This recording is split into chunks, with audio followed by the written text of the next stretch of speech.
نمازوں کے علاوہ، خاص مواقع کے علاوہ دن میں جب بھی آپ چاہیں درود شریف پڑھ سکتے ہیں، لیکن عام دنوں کے علاوہ جمعے کے دن خصوصی طور پر درود شریف پڑھنے کی تاکید ہے، کیونکہ آپ نے اس کا خود حکم دیا. آپ صلی اللہ علیہ وسلم نے فرمایا جمعہ کے روز کثرت سے مجھ پر درود پڑھا کرو، جو آدمی جمعہ کے روز مجھ پر درود بھیجتا ہے وہ میرے سامنے پیش کیا جاتا ہے.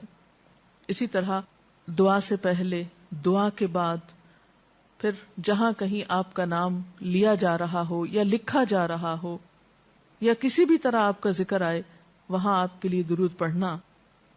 اسی طرح مسجد میں داخل ہوتے وقت درود شریف پڑھنا، مسجد سے نکلتے وقت درود شریف پڑھنا، پھر نماز سے فارغ ہونے کے بعد درود شریف پڑھنا، یعنی ایک تو نماز کے اندر ہے لیکن نماز سے فراغت کے بعد، پھر اسی طرح ہر مجلس میں آپ پر درود پڑھنا ضروری ہے. پھر اسی طرح صبح و شام کے اوقات میں، یعنی یہ تمام مواقع ایسے مواقع ہیں جس میں آپ درود شریف پڑھ سکتے ہیں. اور موقع کوئی ہو یا نہ ہو، دن یا رات کی گھڑیوں میں سے جس گھڑی میں آپ چاہیں، جب چاہیں، چلتے پھرتے کام کاج کرتے، آپ اللہ کے رسول صلی اللہ علیہ وسلم کو یاد کر سکتے ہیں، آپ کے لیے درود اور سلام پڑھ سکتے ہیں. نبی صلی اللہ علیہ وسلم پر درود شریف پڑھنے کے کئی صیغے ہمارے ہاں مشہور ہیں. اس میں کچھ تو وہ ہیں جو آپ صلی اللہ علیہ وسلم سے ثابت ہیں، اور کچھ ایسے ہیں کہ جو لوگوں نے بعد میں خود بنا لیے ہیں.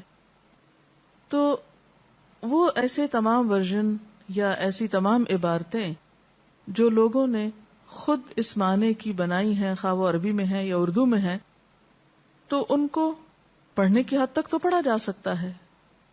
یعنی اگر نثر میں کوئی ایسی عبارت موجود ہے جس میں آپ صلی اللہ علیہ وسلم کے لیے دعا کی گئی ہے یا آپ کی مدح کی گئی ہے یا آپ پر سلام بھیجا گیا ہے، خواہ وہ نثر میں ہو یا شعر میں، تو اس میں حرج تو کوئی نہیں. لیکن وہ چیز جو خود آپ صلی اللہ علیہ وسلم نے ہمیں سکھائی اور جو آپ کی طرف سے ہمیں ملی، اس کا مقام باقی ہر انسان کے کلام پر کہیں بلند ہے، کہیں زیادہ فائدہ مند ہے. تو وہ درود شریف جو مسنون ہے، وہ صیغہ جو آپ سے ثابت ہے، اس کا پڑھنا افضل ہے، وہی اصل درود ہے. اور باقی تو انسانوں کے خیالات یا جذبات کا اظہار ہے، خواہ وہ شعر میں ہو، خواہ وہ نثر میں ہو، خواہ وہ اردو میں ہو، خواہ پنجابی میں ہو یا کسی اور زبان میں ہو، وہ تو پھر انسانوں کے کلام ہے نا. تو جس طرح اللہ سبحانہ و تعالیٰ کے کلام کو باقی تمام انسانوں کے کلام پر فضیلت ہے، اسی طرح نبی صلی اللہ علیہ وسلم کے کلام کو بھی باقی انسانوں کے کلام پر فضیلت ہے. ایک عام شاعر کتنی بھی خوبصورت بات کرے لیکن اللہ کے رسول صلی اللہ علیہ وسلم سے آگے تو اس کی بات نہیں ہو سکتی. ایک عام انسان کتنے بھی خوبصورت انداز میں آپ صلی اللہ علیہ وسلم کا ذکر خیر کرے لیکن وہ اس کے برابر تو نہیں ہو سکتا جو نبی صلی اللہ علیہ وسلم نے خود ہمیں دیا. تو بہترین صیغہ وہی ہے جو ہم نماز میں پڑھتے ہیں، جسے درود ابراہیمی کہا جاتا ہے، اور اس کا پڑھنا باعث اجر و ثواب ہے اور اس میں کوئی شک ہی نہیں. اسی طرح یہ چونکہ تھوڑا طویل ہے تو اس کو مختصر انداز میں بھی آپ پڑھ سکتے ہیں. مثلا صرف اگر آپ صلی اللہ علیہ وسلم کہہ رہے ہیں تو یہ بھی درست ہے، یہ بھی درود شریف مکمل ہے ایک طرح سے اگرچہ مختصر ہے. اسی طرح اللہم صلی وسلم علی نبینا محمد، یہ بھی آپ پڑھ سکتے ہیں. صلی اللہ علی النبی الکریم کہہ سکتے ہیں. تو مختصر ہو یا درود ابراہیمی کچھ طویل شکل میں ہو، اصل چیز تو ذکر میں مشغول ہونا ہے.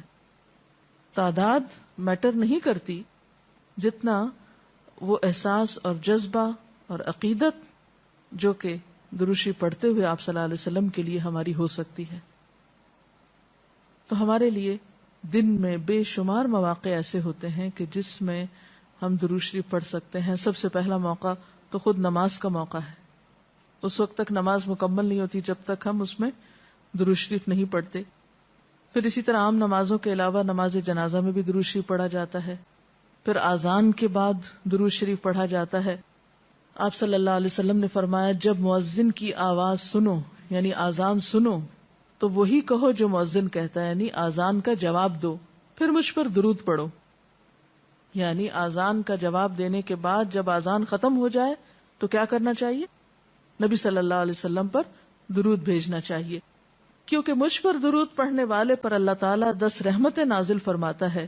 اس کے بعد میرے لیے اللہ سے وسیلہ مانگو، جو جنت میں ایک مقام ہے جو جنتیوں میں سے صرف کسی ایک ہی کو ملے گا، اور مجھے امید ہے کہ وہ جنتی میں ہی ہوں گا، یعنی آپ صلی اللہ علیہ وسلم ہی کے لیے وہ مقام ہے.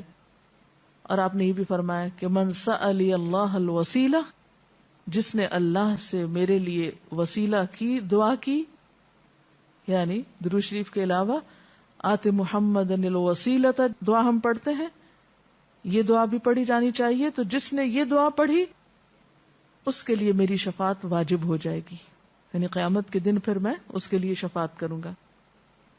پھر یہ کہ درود شریف نہ صرف یہ کہ دنیا میں انسان کے لیے فائدے کا باعث ہے، بلکہ آخرت میں انسان کے لیے شفاعت کا ذریعہ بھی ہے. درود شریف پڑھنے والوں کو نبی صلی اللہ علیہ وسلم کی شفاعت نصیب ہوگی. آپ نے فرمایا جس نے 10 مرتبہ صبح و شام مجھ پر درود بھیجا اسے قیامت کے دن میری شفاعت حاصل ہوگی. اب یہ کہ اگر زیادہ وقت نہ بھی ملے تو 10 دفعہ درود شریف پڑھنا آخر کیا مشکل ہے، کتنی دیر لگ جائے گی، لیکن اس کا اجر و ثواب اور اس کا فائدہ کس قدر ہے.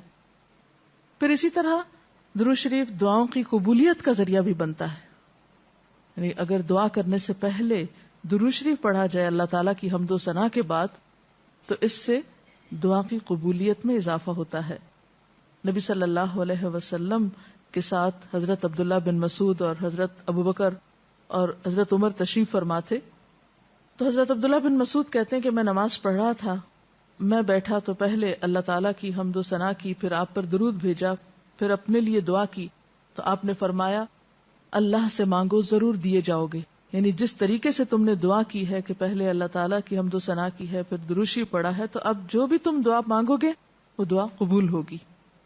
پھر اسی طرح ہم دیکھتے ہیں کہ درود شریف نیکیوں کا دروازہ کھولتا ہے، نیکیوں میں اضافے کا ذریعہ بنتا ہے.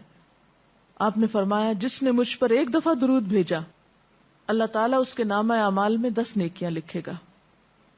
پھر اسی طرح فرشتوں کی دعائیں آتی ہیں اس شخص کے لیے جو درود شریف پڑھتا ہے.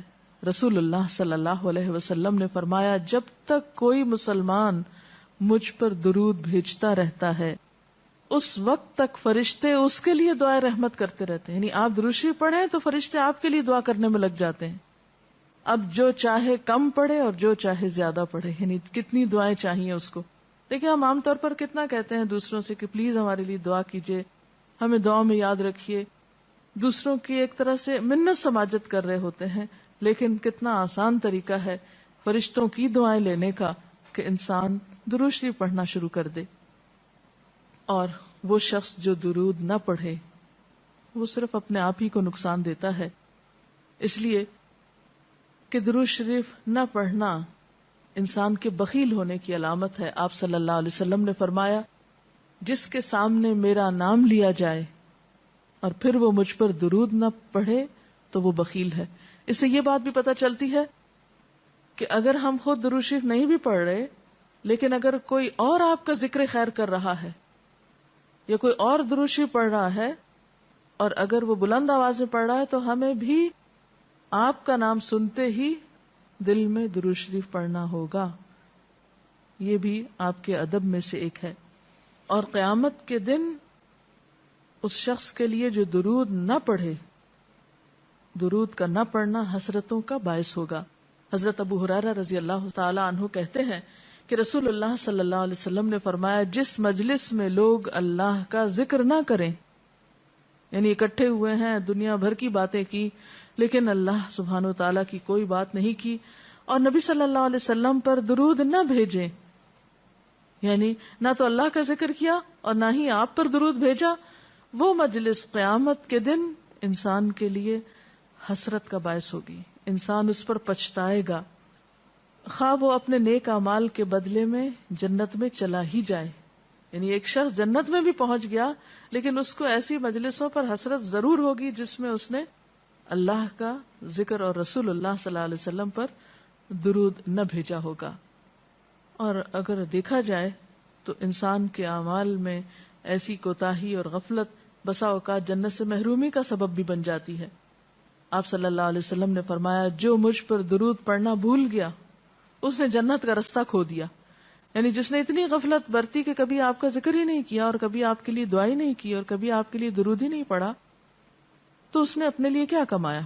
ان اللہ وملائکتہ یصلون علی النبی یا ایھا الذین آمنوا صلوا علیہ وسلموا تسلیما, کہ اللہ اور اس کے فرشتے نبی صلی اللہ علیہ وسلم پر درود بھیجتے ہیں. اے لوگو جو ایمان لائے ہو, تم بھی ان پر درود و سلام بھیجو.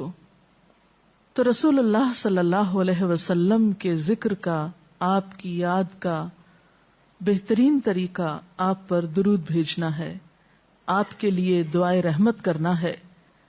وہ عظیم ہستی جس پر اللہ رب العزت کی رحمت برستی ہے, جس کا ذکر اللہ سبحانہ و تعالی فرشتوں میں کرتے ہیں, جن پر فرشتے دعائے رحمت بھیجتے ہیں, آخر ان کا ذکر اور ان پر درود و سلام میں اور آپ کیوں نہ بھیجیں گے؟ آپ صلی اللہ علیہ وسلم پر درود بھیجنا خود ہمارے اپنے لیے باعث سعادت ہے, باعث رحمت ہے. آپ صلی اللہ علیہ وسلم اس کے محتاج نہیں. مشرق ہو یا مغرب, شمال ہو یا جنوب, دنیا کے گوشے گوشے میں آپ کا ذکر خیر ہو رہا ہے, دن رات, آذانوں میں, نمازوں میں, جہاں جہاں آپ کا نام لیا جائے. لیکن اگر ہم درود شریف پڑھتے ہیں تو اس کا فائدہ خود ہم ہی کو پہنچتا ہے, ہمارے اپنے لیے باعث رحمت ہے.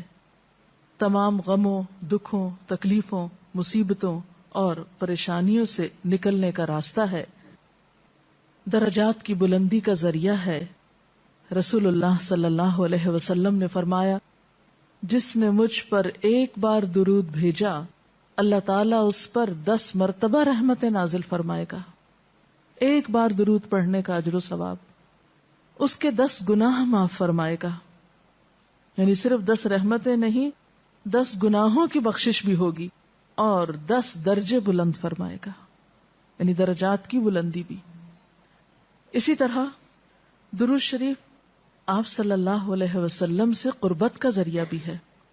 حدیث پاک میں آتا ہے, قال رسول اللہ صلی اللہ علیہ وسلم اول الناس بی یوم القیامت اکثرهم علی صلاۃ, قیامت کے روز مجھ سے سب سے زیادہ قریب لوگ وہ لوگ ہوں گے جو دنیا میں سب سے زیادہ مجھ پر درود بھیجنے والے تھے. یعنی قیامت کے دن آپ کا قرب بھی درود شریف کی وجہ سے نصیب ہوگا. پھر اسی طرح اگر انسان کوئی اور دعا نہ بھی کر سکے, غم, دکھ اور تکلیف کی حالت میں صرف درود شریف بھی پڑھتا رہے تو اسے ساری دعاؤں سے کفایت کر جائے گا.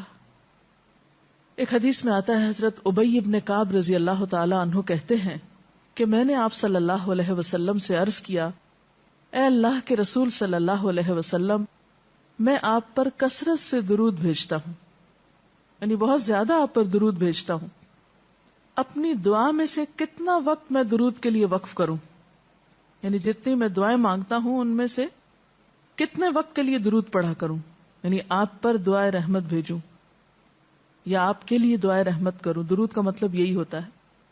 تو آپ صلی اللہ علیہ وسلم نے فرمایا, جتنا تو چاہے.